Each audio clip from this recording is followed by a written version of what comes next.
Where were you back in 2009? I know where I was. That was the height of the financial crisis.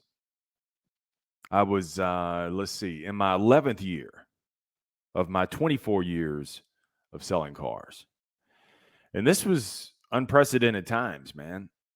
I would come to work literally holding my breath to pull on the door to see if the doors were unlocked or not because we weren't sure.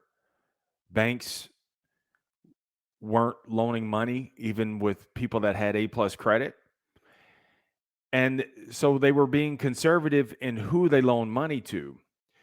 But to make matters worse, they were conservative about which models of vehicles or brands of vehicles they loaned money to. And because I worked for Chrysler, they weren't sure if the government was going to bail us out. So we were considered distressed merchandise. And so even if a customer had A plus credit, they had to come in with equity. Well, who had equity during that time? Not many people.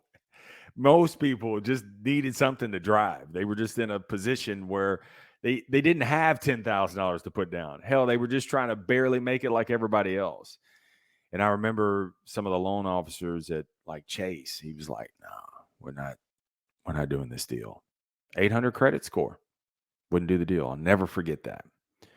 So in 2009, the stock market bottomed out. And stocks that were worth, I don't know, $60 a share were now valued at less than $1.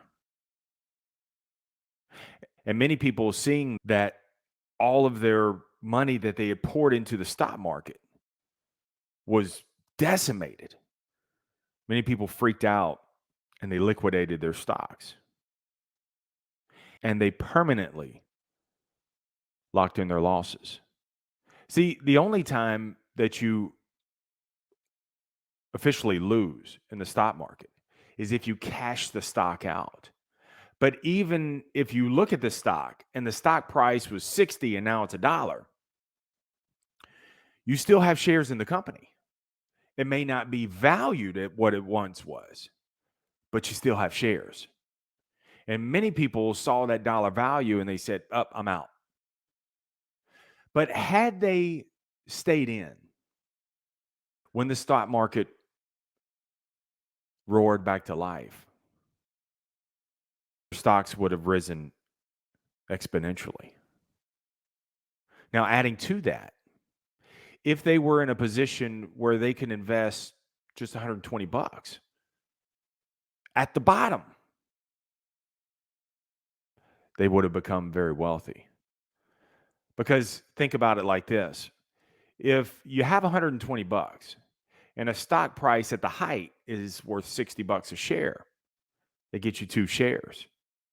But at the bottom, in the crisis, that $120 at $1 a share would have got you 120 shares. You had more in the company. Sir John Templeton said, "The greatest opportunities come in times of maximum pessimism." But like I said at the beginning, I'm not talking about the stock market. I'm flipping this back on you. And even if your personal share price is not bringing maximum value, don't cash out and do not stop investing.